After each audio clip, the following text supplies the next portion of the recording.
Hello, this is RSEKY, the Android guy. Hey guys, so today I'm going to be going over a walkthrough of the HTC One. We're going to be going through all of the basic features and how to use this device, and just so you know exactly how everything works in it. So first off, on your lock screen, you can have different forms of this, but basically if you want to unlock your screen, you hit your calendar and move up. This will generally be right here, underneath your calendar, and you'll hit the time or weather section. You can also go through any of these apps, so if I hold phone down and swipe that up, I would actually be going right to my phone, as well as the message and other apps. So this would just be the basic way to unlock your device.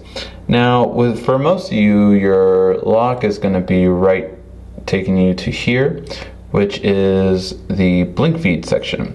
Blinkfeed is a type of newsfeed section that can tie with your social media as well as all of your RSS feeds. So a couple of things about Blinkfeed is you swipe down to update it, and then it will update to the newest roundup of your section. You also have a little menu button, and this is how you add everything to Blinkfeed. So let's go to topics and services.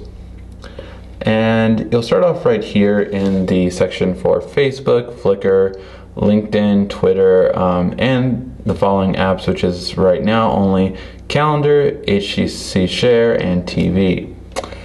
To the right side of that, we have our featured headlines, which isn't too many right now, but hopefully HTC will be able to add more in the future.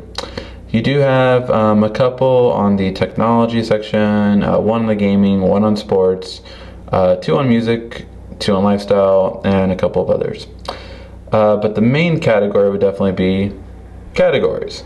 So this is really, I would say, the best section for those people that are trying to find all of their news. So you can get things like business, design, topics. Some sections are bigger, like entertainment. So once you hit that, you can go into TVs, movies, celebrities, and highlights. So depending on your choice, you'll find all of your section right here. Important to note, this is powered by Mobile Republic, so they power this app. And another thing is you can customize what you view. So right here at the left side, instead of going through highlights, you can just see, say, in gadgets section, or I can just see my Facebook post. So it really can customize how you want it to. Or most people will just simply go highlights for the full section. Now over here you can post. So you can post either to your Facebook or your Twitter right now, and basically just kind of give an update. So it's nice that you can do that from right there. And then also you have a search function.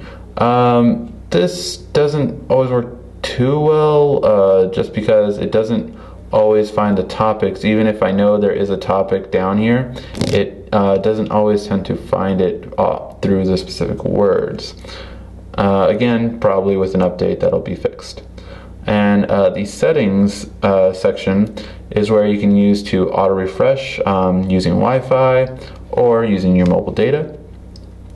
Local content, where the state you're from, and then personalization is just your regular personalization, which we'll go into the settings later and check out. So if you swipe to the right side, you'll get a much more familiar version of Android. I put HTC's iconic clock at the top just because that's what most people are used to, and a couple of different apps that I tend to like to use often. Now from here, we'll notice a couple of things we're used to. So like with HTC's clock, you can go right to the number, and it'll go to your alarm clock section. On your, if you want to see weather, besides here, more in depth, you can just hit any part of the weather section, and then you can go to your area, hourly weather, forecast, right from here. So very simplistic. And then we have the app drawer. Now on the app drawer, you hit this little not 3x3 square, and you'll see this. Now, it might look a little different if this is your first time using it, because when it comes out of the box, it'll look like, let me put it where it normally looks like. And so this is what it'll normally look like. So this is how it comes out of the box, and how I change it to is right here at the left. If you would prefer, you can go alphabetical. Custom is what it starts off with, and most recent. I like alphabetical just so I can know where everything is. Now the problem I have with this is that it's very, very narrow, and I just don't want to keep scrolling to get through all my apps. So the other thing I've changed in the beginning is grid size. So you touch this little 3 dots right here, you go to grid size, and you make it 4x5 instead. This way you have more apps available at any given time. The last part of this is hiding apps. So if you tend to not use apps, like for me, I have this AT&T version, and I don't use any of the AT&T apps, so I can select my apps that I want to hide, and then when I'm done, hit done. And there you go. I no longer have the AT&T apps in my app section. So any apps that you don't use that are built into the device, you can actually just get rid of simply by doing that on your device. You also have a quick section again to the weather and clock, although right here we do have a double clock, but at least this clock allows you to go to your alarm again. And right here you of course have quick access to the Google Play Store to purchase all of your apps, music, movies, books, magazines, and etc. In your text messaging section, the one thing I wanted to point out is when you go under menu right here and you go all the way down to settings, most people who contact with iOS people want to go to multimedia and turn on group messaging. This is just nice, so all of your group messages are in one section. So it's just a nice thing I thought I'd point out. Now, in terms of creating folders, such as the ones I have here, you can simply hold down an app and drag it over, and then you create a folder. It will be named unnamed folder till you tap right here and create the folder name. Cool. And that's simply it.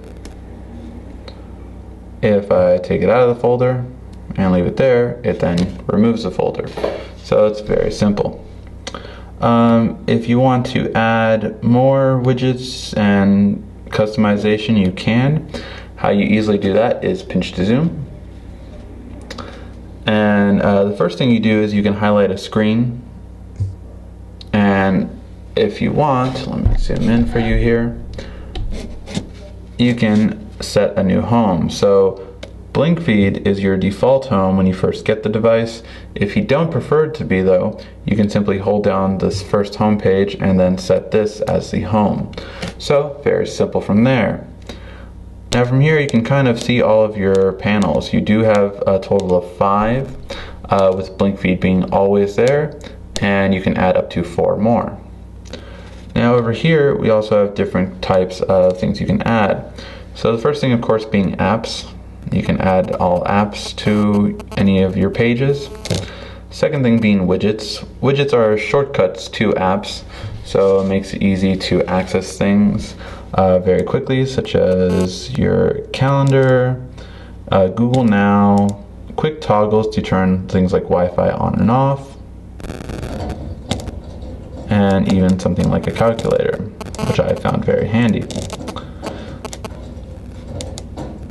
Last thing we have is shortcuts. Shortcuts are specialty things, such as a direct dial if you want to have a shortcut to quickly call someone or quickly text message someone. These are great examples of a shortcut. Other than that, you have a couple of different ones that third-party apps will tend to do. So from here, let's go into the gallery, because this one's probably one of the most unique sections. So when you first open your gallery, you'll have a couple of different things. First thing you'll have is My Photos. then friends, camera shots, and then you'll have your Facebook feed if you've already signed into Facebook. So Facebook feed is random, and basically it generally tends to go with not your actual friends, but more so things that you follow. So like Marvel, Mall by Me, Simpsons, Iron Man, Big Bang Theory. These are all things I follow on Facebook. If you want to go to your friends, you hit the friends section, and then you can see all of your friends on Facebook, and then go directly to their section. So if I wanted to go to any one section, my photographer friend per se, I can hit his, and then it'll have all of his photos. So just a unique way of kind of looking through your Facebook in a sense for photos. Now you do have access directly to the camera at the top, and you can select to add an online service if you want. These are the default ones. And you can also add media services.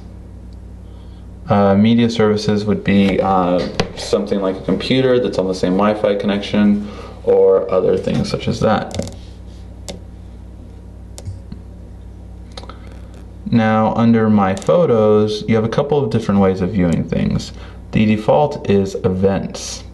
So events goes by the date things were taken, and the reason why it goes by that is because it wants you to see their Zoe feature, which I'll go more over in the camera walkthrough, because that's an entirely different thing. But I would say for most casual viewers, you're going to want to go to Albums and just divide it into a very simple format.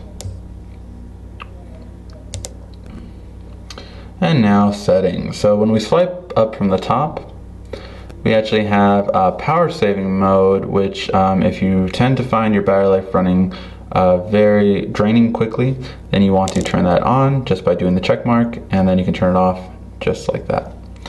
And this little wheel right here at the top takes you to your settings section. So your settings are going to start with from here at the top. So you have airplane mode, Wi-Fi where you can turn things on and off. You have Bluetooth, mobile data, media output. So if you have like a computer or a TV that uses something called DLNA, you can connect to it, and then more. Under the more section, we have data usage. So if you want to limit your data so you don't go over your data, that's where you would go. VPN for corporations, mobile network sharing. If you have a hotspot or USB on your plan, you can actually do that, as well as Bluetooth tethering to give your internet on your phone to other devices. NFC, which allows you to transfer over very small things such as contacts, websites between other Android phones that have NFC.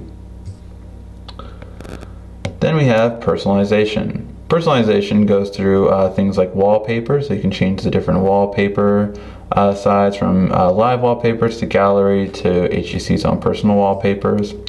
Lock screen style, which can do just a plain wallpaper.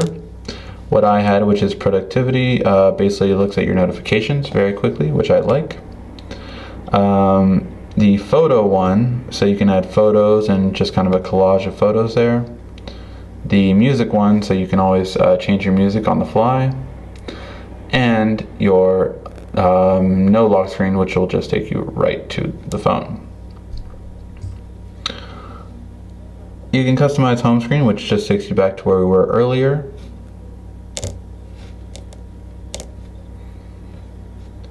And then you have your ringtone, notification, and alarm.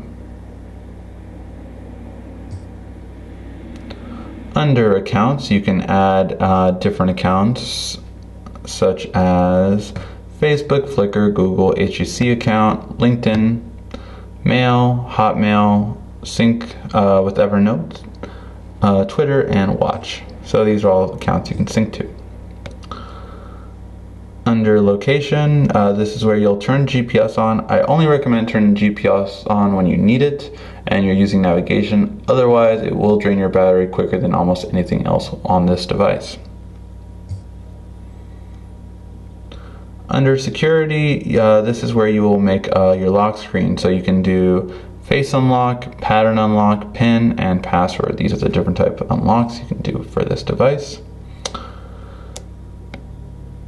And those are good for the basics. I usually highlight this, which is kind of nice. If you're using the built-in music player, this will allow you to listen to music on your lock screen and change it.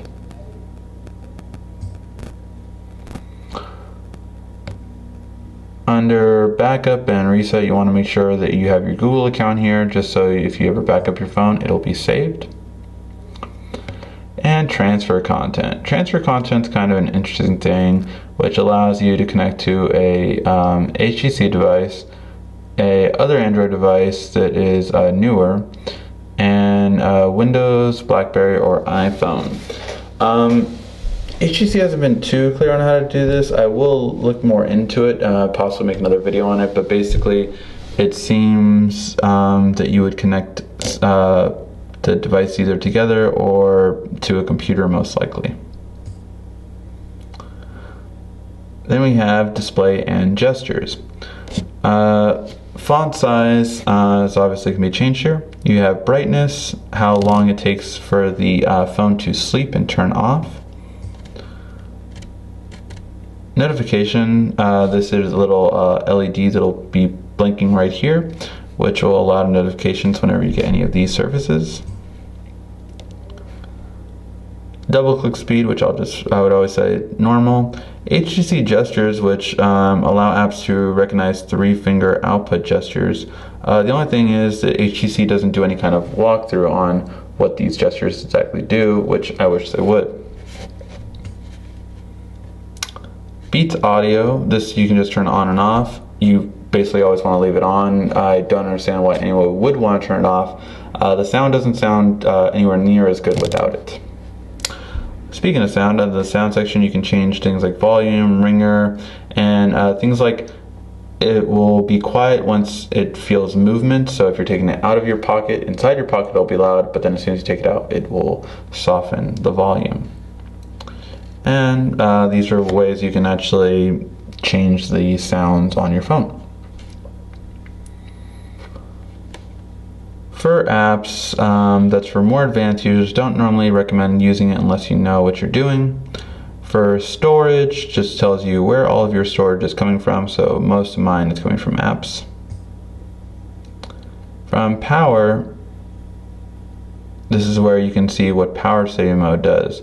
So what power saving mode does for HTC is it does slow down the CPU, reduces display brightness, vibration feedback is then off, and data connection when you're sleeping turns off. So if your screen is off, you will not get incoming data. This is something I would turn, even if you turn power saving mode on, I would usually unhighlight, simply because of the fact that most people still want to have their data on. Say if this will stop things such as emails from coming in if you have it off, so beware of that.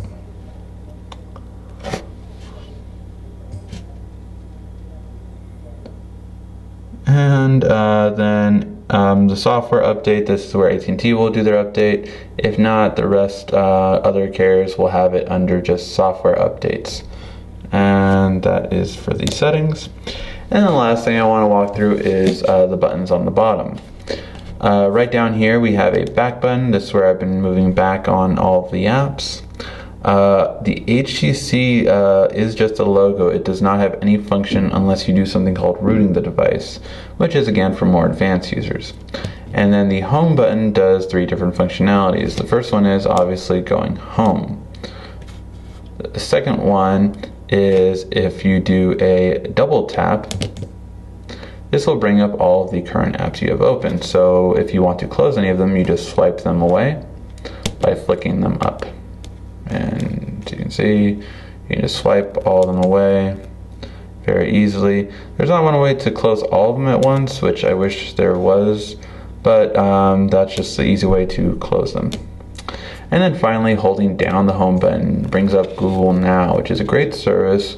And if you haven't used it before, I definitely recommend you take a look at my video on Google Now, because it is the best voice assistant on the market. Alright guys, this is a walkthrough on the HTC One. If you have any questions about the device, feel free to ask. This has been RICKY, the Android Guy.